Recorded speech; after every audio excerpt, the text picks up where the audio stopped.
Oh my gosh.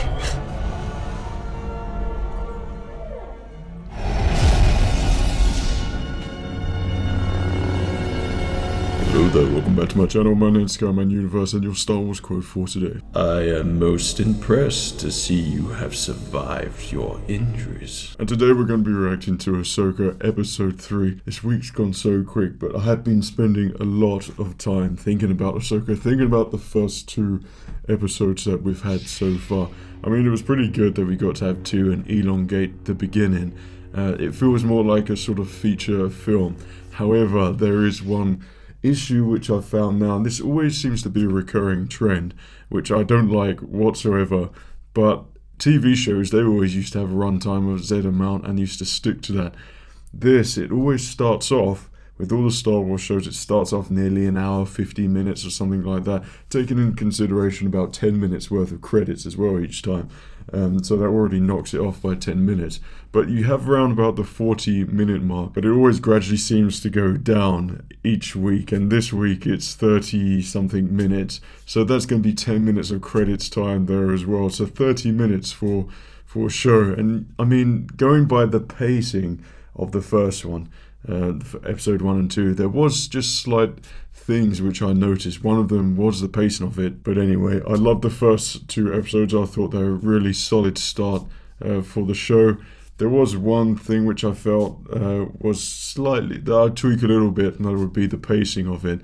Some things where you could tell if it was in a movie, it wouldn't be in there, but if it's a TV show and they seem like they haven't got a full lustrous fulfillment of ideas, but as a TV show these things seem to stay in, but then it sort of counter argues that maybe they haven't got as many ideas, so they have to put these sort of scenes in. But one of them was like turning around very slowly, Ahsoka walking around and unlocking the thing. I think that works fine, but then later on you have Sabine with the ball turning it around and going really slowly. It's like something could have been worked there to speed things up a bit. There's just those sort of moments. I understand for some moments it calls for slow moments and things like that, but literally walking around and, you know, and then turning around slowly, you just kind of think that would not really be in a Star Wars movie like that. That would just been cut out, and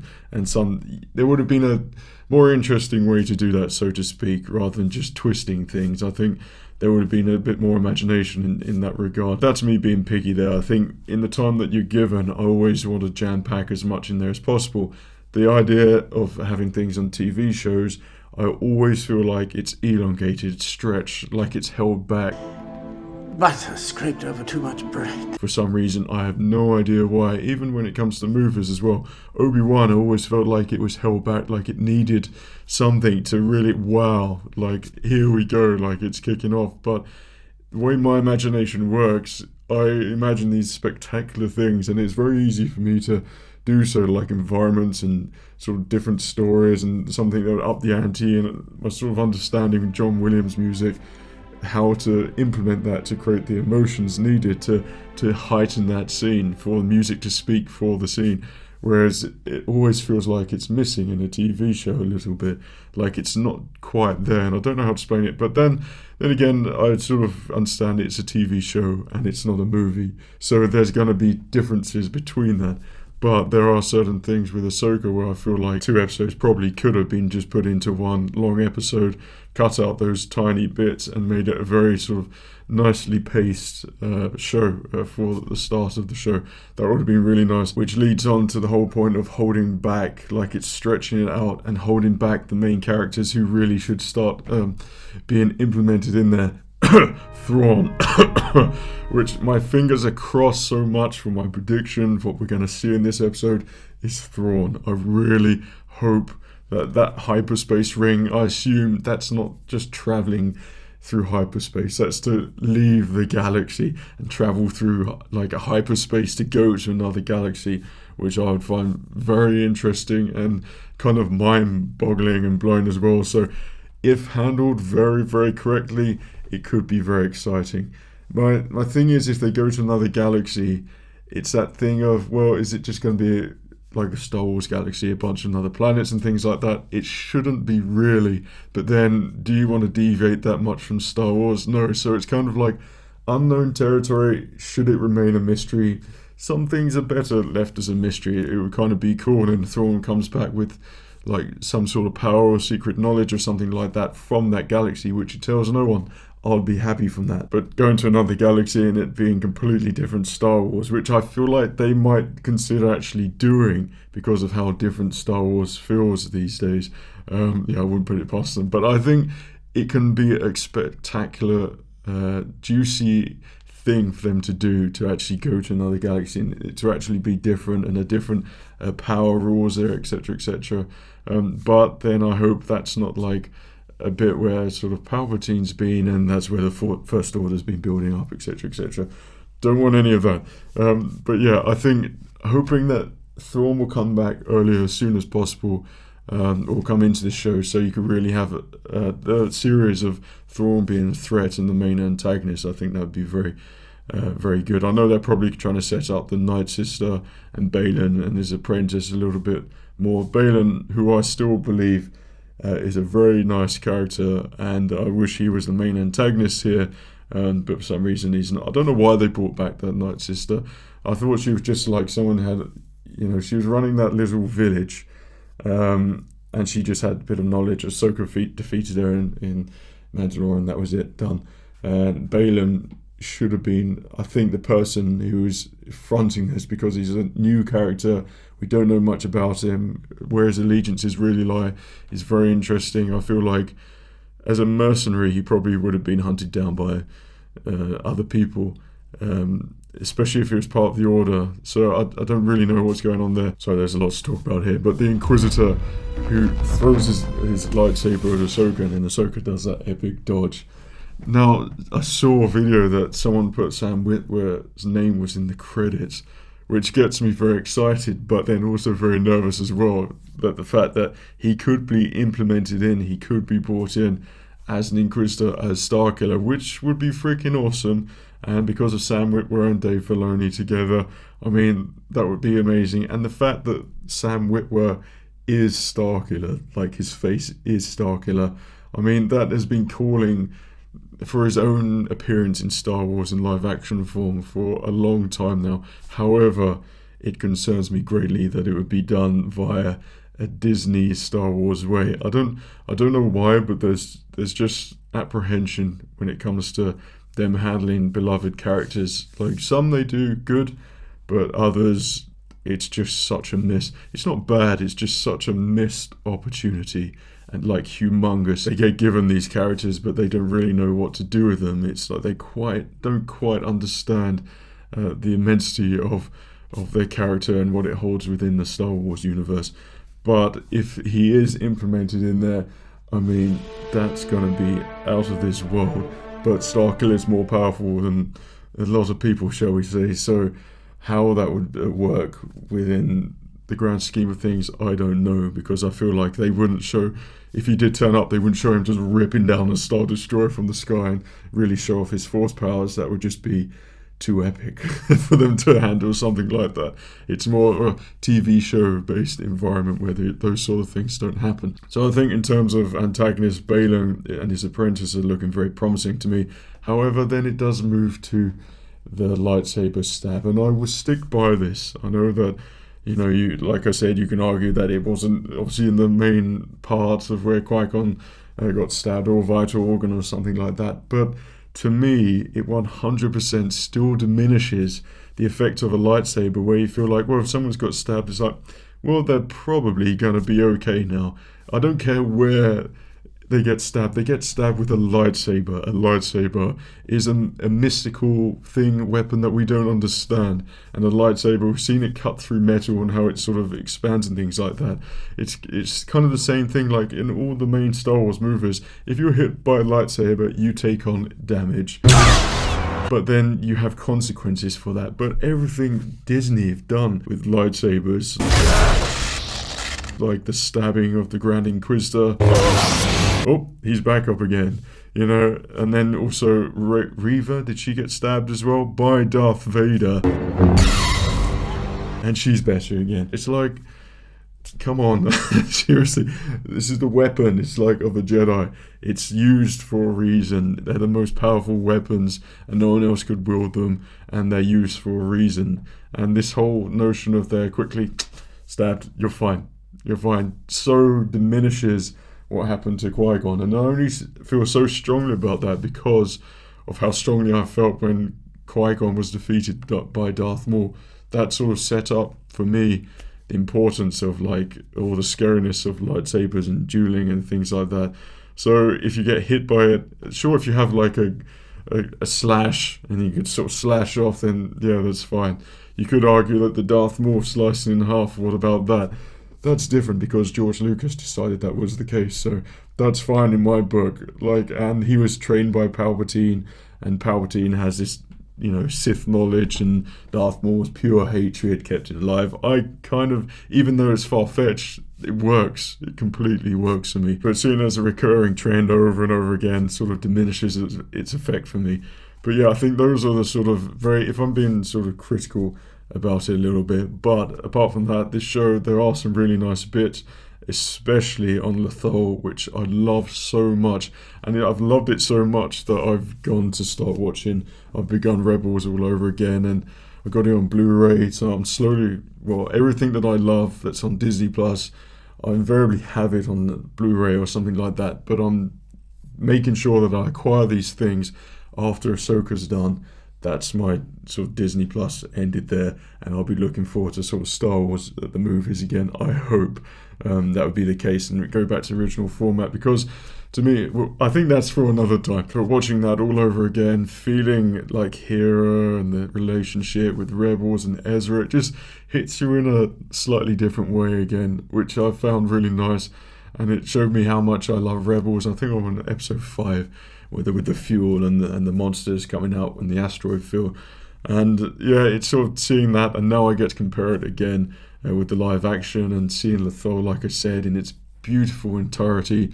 That was so good with a Savage Opress actor there playing his Rebels character, and just those are the sorts of things which I love as well. Seeing Ahsoka in live action, seeing her moving around, and like more Jedi now than ever. I noticed that she called herself a Jedi as well, which is pretty nice. But there's so much potential for this show. It's kind of mind-boggling what you can do, and sort of where they're going with it at the moment is very exciting. And I love this point of being at the start of this show and sort of not knowing what's going on. I hope it just goes from strength to strength, and it's not like an episode where the standard procedure for a Star Wars show is they need to get something, but they need to go off on a side adventure to acquire that thing, to give that person to then go and proceed to the next level, so to speak. I hope there's none of that. I hope it's a story which has been, you know, written that it's so compelling and interesting, so many amazing things can happen. It will proceed to going from strength to strength. That's what I kind of would really want so much. But yeah, I think that's probably the longest introduction I've done, but there's a lot to talk about in regards to this show. I'm really looking forward to this episode, where they go, and if they actually do venture out into the other galaxy, that would be very nice to see that earlier on. But yeah, let's watch. Whoops. See, I don't know why, but a part of me thought that was Chancellor Palpatine's room. Is that Starkiller, the one with the epic medieval helmet? And I love David Tennant's droid so much. I think he's perfect playing the droid lightsaber creator. And Chopper. I mean, there are so many things in here which were just amazing to see in live action. I was wondering if you would consider Fingers crossed for flashbacks with Anakin. I'm ready. Like, I think it's a cool idea that Sabine is her Padawan, but also I like the idea of Rebels that maybe not everyone were Jedi. It was Ezra and Kanan who were Force sensitive. Sabine was the Mandalorian who was the Mandalorian fighter. Like, she was brilliant with weapons. But now, I don't know why they decided to do that. Maybe they thought that'd be cool, but I thought it had more meaning for Ezra coming back to have a relationship with Ahsoka, you know, a Jedi relationship.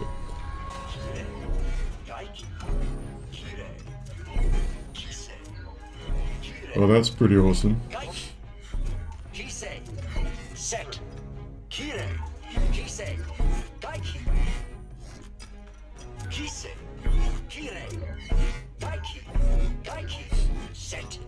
That's freaking awesome.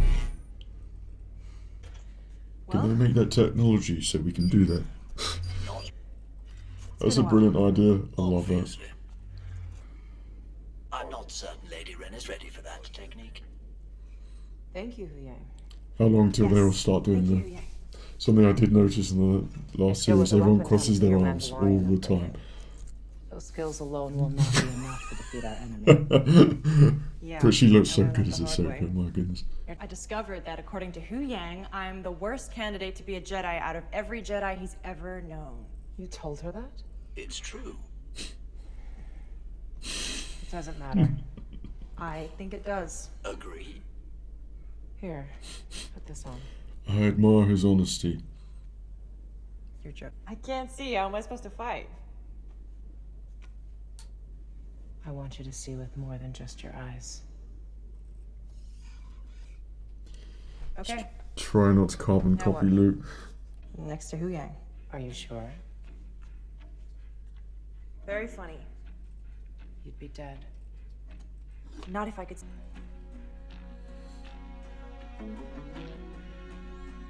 So it's like a heater.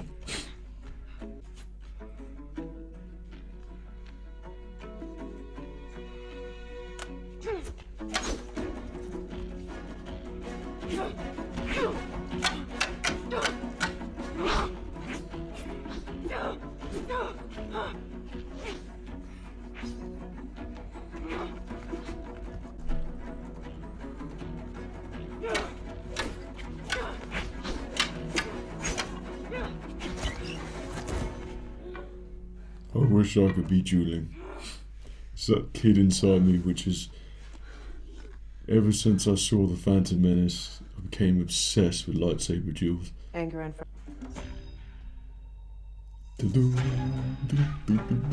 I kind of miss The Mandalorian already.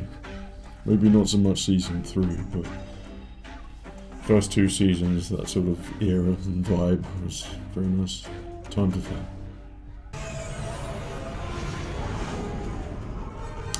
Well, that's a pretty awesome looking rebel fleet.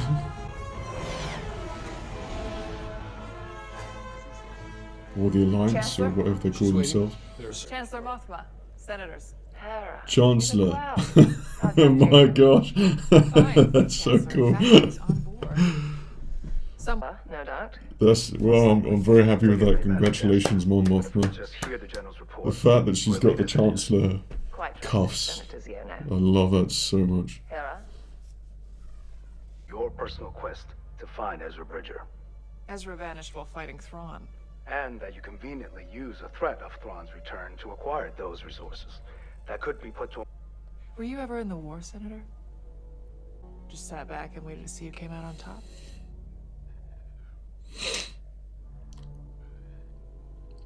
How embarrassing. You act like we have a choice. Don't we? I hate the New Republic, really. Apart from Mon Mothma being Chancellor, but everyone else, I hate a lot of them. Thrawn returns. Make your point. Especially in Andor. Hera, allow me a moment to speak with my colleagues. They will say no, but Mon Mothma will say yes, do it, but course. secretly. You have my permission. Chancellor. Senators. That went well. Hey, Mom! Mom! Is it true Aunt Sabina's gonna be a Jedi? Now, where did you hear that? Chopper told me. I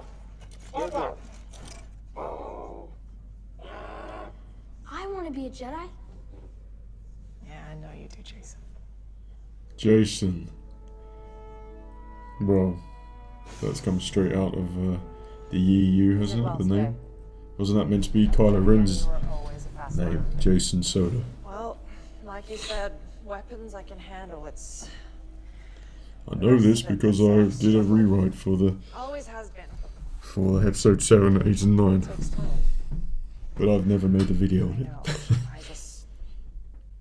I don't feel it. Not like you do. Well, don't force it then. Ahsoka. I'm going to give this my best. Do it. Not an acceptable candidate. By their standards. Standards which were proven over a millennia. And failed. Don't say it. Historically, there have been very few.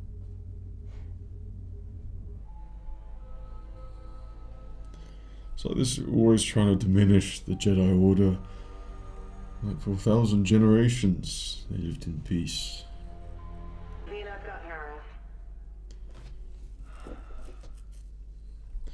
See, I feel like it's the unlocking the ball thing again.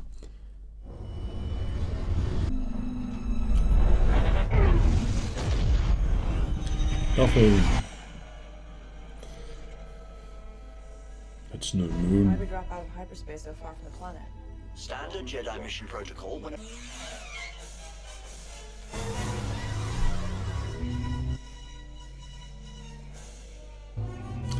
Oh, there we go.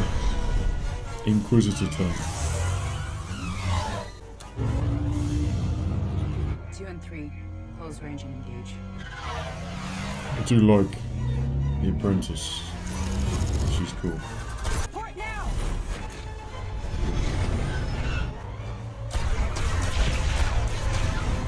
Two more down! So Yang, anything? We should be able... Rock. Form up on my wing and wait for my signal. No voice. Fighters are broken off. You better get Are up you here. Sam Witwer or are you just voicing them? Just keep the ship steady while I see if you can get a little closer. Are you crosswired? Closer, please.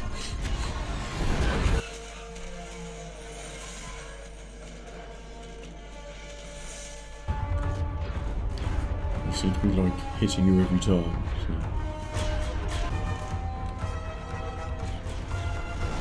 Well, she keeps smiling, it's not working for her, so... Yang! Just a moment. Just a moment. Scan complete. But we're dead in space. No hyperdrive, no cannons. We got incoming. Work fast, I'm going out there. Kind of the perfect opportunity for Hera to turn up in the Ghost. She's not going to obey the orders saying that she can't come, but she's got to turn up. We have them. 100% has got to turn up at this point on the Ghost. What you're doing? Or maybe not.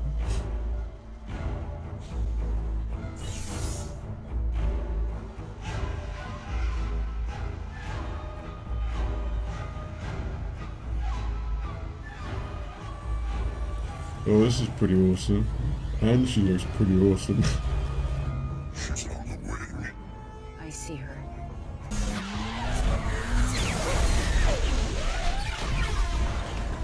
Damn. Did you fix the ship yet?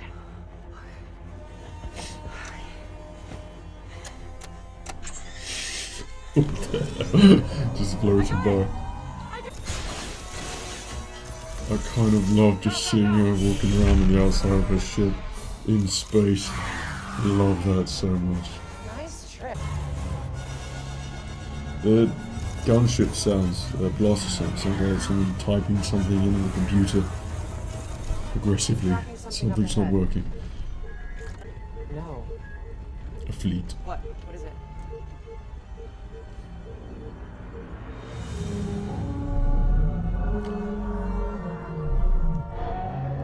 Oh my gosh. Why did they give me shivers? You know what that means. That's freaking awesome.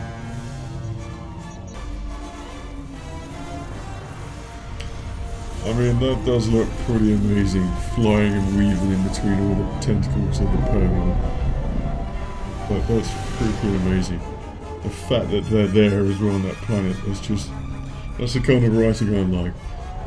For one day film. We're just going to call you Starkiller for now.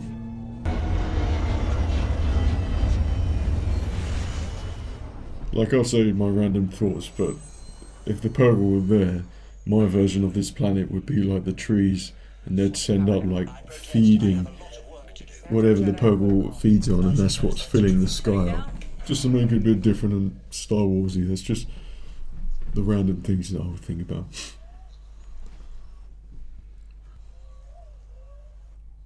Think we can chance it? One we're getting Dagobah vibes.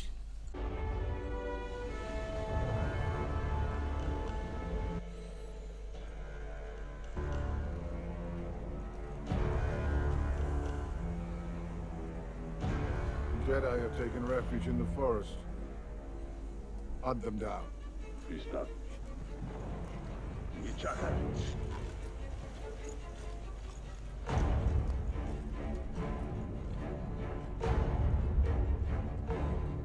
He has such presence on the screen. He's like half Dooku and half old Ben Kenobi.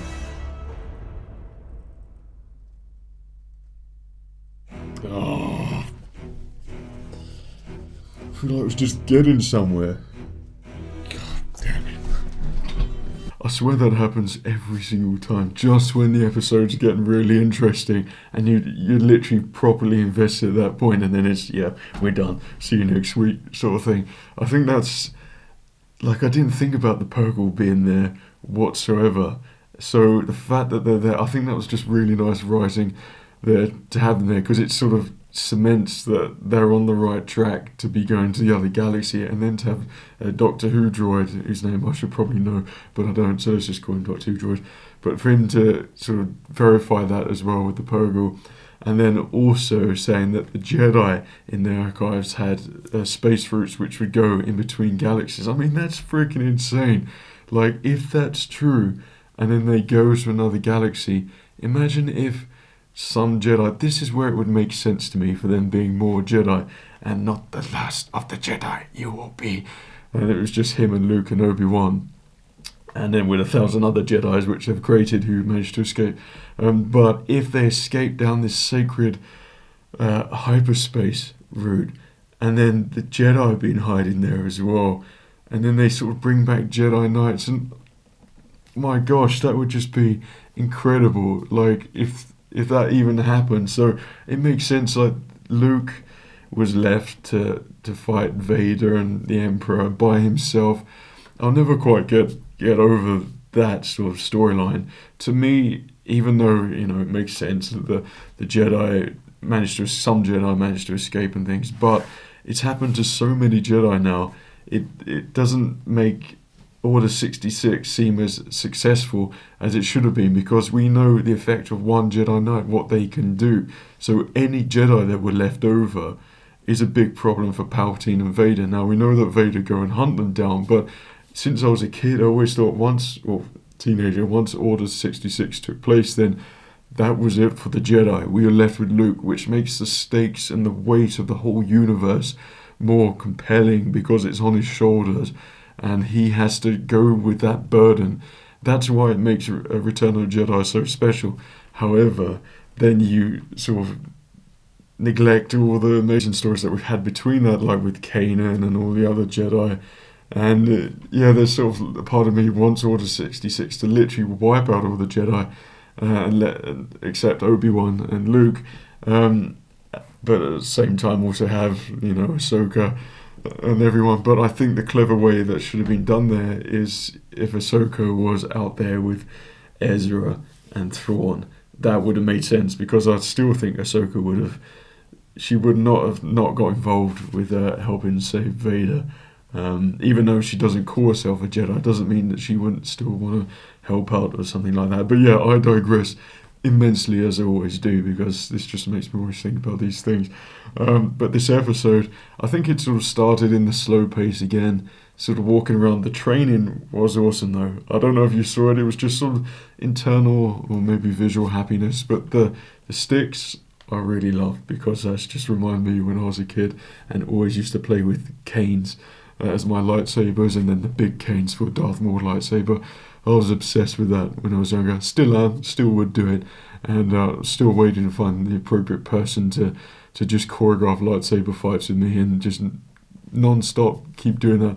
I know there's like the Saber Squad Guild or something like that, but I saw them, and I'm looking for something a little bit more faster and more intense. But yeah, that was really cool. And the training with the droid as well, so you actually see where with the lightsaber hits. I thought that was really imaginative. I really liked that. That was a really cool thing. I love the David Tennant droid. I think he's a very special character and a special droid. I think it was a brilliant idea to have him in this. And I think he works really well. The fact that he carries the sort of Jedi Master knowledge. Obviously, he's been around for God knows how long. So he has all of these insights. And to be blunt with Sabine, I like that a lot.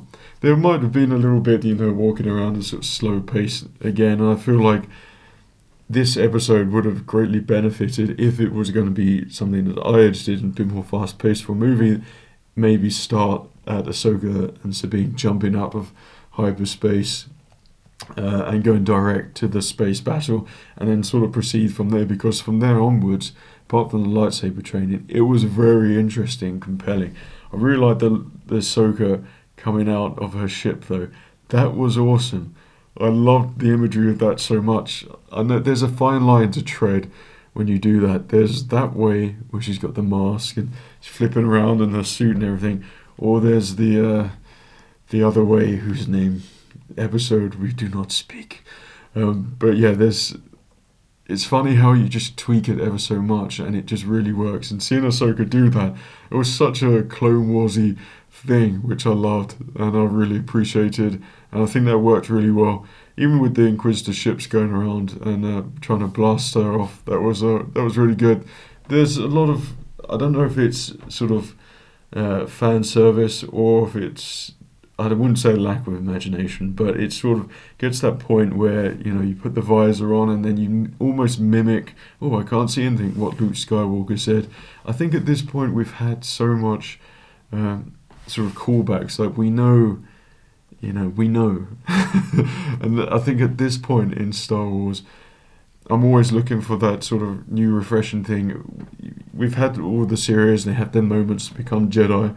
They call back to those moments, with that we saw with Luke training with the blaster at this site, the training droid. And I think now to have something a bit more new, like the lightsabers, like you see the slashing, that was awesome. That was really good. But I think the sort of when they're in the gunship and then, and you put the earpiece on and then I start thinking, well, here we go. It's sort of, doing that whole thing. They did it in The Force Awakens. Now they're doing it again here. Done it in all other subsequent shows. But luckily, it diverted to Ahsoka going out and it came a very cool fight. And I really loved that scene. Morgan Elsbeth? Is she the Night Sister? Who sort of defies logic to me. One, how she's accumulated all these resources I don't understand. Two, why Night Sister has aligned herself with the Empire. That also makes no sense to me. Night Sisters are very much on their own, so I'm not entirely sure why that's even a thing. Whereas Baylan, who's standing there at the end with this magnificent screen presence, and that should be him on the bridge of that hyperspace ring. Like, he has sacred, if there's ancient knowledge from the Jedi from their archives going to another galaxy, why would the Night Sister know that? Surely it should be Baylan, who clearly has connections with the Jedi and knowledge from that. He has this cool, calm demeanor, who knows stuff, and I feel like that is the person who should be standing on that bridge, who's building this thing. To me, it just heightens the whole story, and for the bad guys, because with the Night Sister it's a bit like, why are you there? But with Baylan, it's mysterious, and with these other Inquisitors, his apprentice, where they come from, that to me is a lot more compelling. I really like his apprentice as well. I don't know how she does her acting, but the way she moves around and she looks, and I love her hair as well. I think she looks really cool, and I want to see more of those Inquisitors. Is that medieval helmet Inquisitor Starkiller? I don't think so. If it was, it'd be way more powerful and such a great threat. Could that Inquisitor be voiced by Sam Witwer? It could be voiced by someone else. I'm just completely oblivious. But perhaps it could be, and that would be a nice way just to implement him in. I like Sam Witwer in literally everything. And he's kind of been in Star Wars in George Lucas era, and now he's continued to be in Star Wars as well throughout, and I think he's quite integral to it. And it's nice to see him always being brought back in, because I think he's a guy with immense talent, I mean, you've only got to look what he's done for Darth Maul, just through his voice, how much character he's brought to the Sith Lord. It's pretty amazing. But going to the Mon Mothma as Chancellor, brilliant. I don't know if that's been said already. Is that been a thing that I've missed somehow along the line? I didn't know that was the case whatsoever, but I really appreciated the costume with the arms and, you know, the Palpatine-ish look. I think that's really cool, and she's the appropriate person to sort of succeed and become Chancellor. But there's always this thing where you're sort of made to hate the Republic for some reason. New Republic, there's too many things, like in Andor, weird things which make you think, well, they're terrible, I preferred the Empire. And it's this thing again now, like when they're meeting, it shouldn't be them saying no to Hera doing that. It should be them saying, we wish we could, but we've got to, you know, sort this out in the galaxy. We wish we had these numbers and can help you, but we can't. That cements this idea that the New Republic is built on the hope that Luke Skywalker created, and that he sort of put the foundation down of these nice people who are trying to do good for the galaxy, and his actions sort of carried forth to other people and inspired other people. So they always want to help, like they always want to help and do things, but they just can't because the Empire just destroyed so much. So that's why they just managed, like in my eyes, they just managed to defeat the Empire. I mean, they defeated the Emperor, which sent everyone into chaos in my book, so it was sort of a case of picking them off. But the remnants, a lot of them, in my eyes, would have surrendered, but the remnants, they still need to, you know, deal with all that. And that's where I feel like the fact that they had to deal with all that, they should have been left with literally bare minimal. So when the hero comes up and says, we really need your help, can you help us? It shouldn't be some wise guy standing there saying, you're only doing this because of Ezra. It's like, well, Ezra was an integral part for the rebellion. So, one, you shouldn't be saying that. Two, piss off. And three, it diminishes us feeling a connection with the New Republic to want to vote for them, instead of thinking, well, actually, it's better with the Empire there. There are a lot, at least they had a reason for doing it, and there wasn't all this internal fighting, which is just embarrassing. I think where it's the good guys, more emphasis needs to... That's where Luke Skywalker is just so integral and important, because he is the embodiment of good, or was, until The Last Jedi destroyed that, of course. But he was the embodiment, in my eyes, the embodiment of good and selflessness, which is what needs to be shown in the Republic. We don't want to relate to people who are corrupt in the Republic or anything like that. We want to see people to do good, to inspire. And, you know, like so many of us, Star Wars has such great meaning, and you implement that into your life the same way I've sort of grown up with it, and it's made me, you know, it's forged who I am, you know, my love of Star Wars, and that's because you see the good things, not this corruption all the time, and like within the good people need to be good, you need to see them as good. I've never liked the idea of, you know, this, oh, well, not everyone's good, everyone's bad and evil, you know. Not in Star Wars. It's clear that there's good and there's evil, and you have to always choose the side of the light side. You know, if you go down the path of the dark side, then you end up as, you know, fear leads to anger, anger leads to hate, hate leads to suffering type thing. And when it comes to Star Wars, it's always that heroism which I connect to, and you just don't see it with the New Republic, and therefore seeing just the internal squabbling there just makes me think, well, you're sort of useless and rubbish, so what are you doing here in the first place? But yeah, I think it would have been just a nicer thing, sort of turning it around a little bit. This is why I feel like I would always be a great asset to sort of storytelling. Just people have good ideas, but they don't know how to use them. And just a simple thing like that with the, you know, saying, you know, we want to help, we really want to help Ahsoka, or we really want to help Hera, and we want to find Ezra, but we don't think he's here. If it was done like that, like we thought he was destroyed, it would have so much more meaning. And then Hera's, you know, more disappointed, but now she's more frustrated, and it just makes her look like a bad character. whereas what she was really nurturing in Rebels. So yeah, there's just slight tweaks and changes there, but overall I thought it was a very good episode. There was a lot of good things in there, maybe not so much like oh my god reaction things, but it's sort of how the story's progressing with the Purgle and the sort of slight tease from the Doctor Who droid, David Tennant droid, about the links to hyperspace routes. That's very exciting. The action was very good, and the imagery is always goodness. But yeah, let me know all your thoughts on what you thought this episode, what you liked to see, and what your favourite moments were in here as well. I was reading a lot of good comments last week of what you thought of the episode, so do let me know down below. So if you're not subscribed already, join us. If you enjoyed this video, maybe give it a like. I hope you enjoyed my reaction. Until next week, take care of yourself, and remember, the Force will be with you.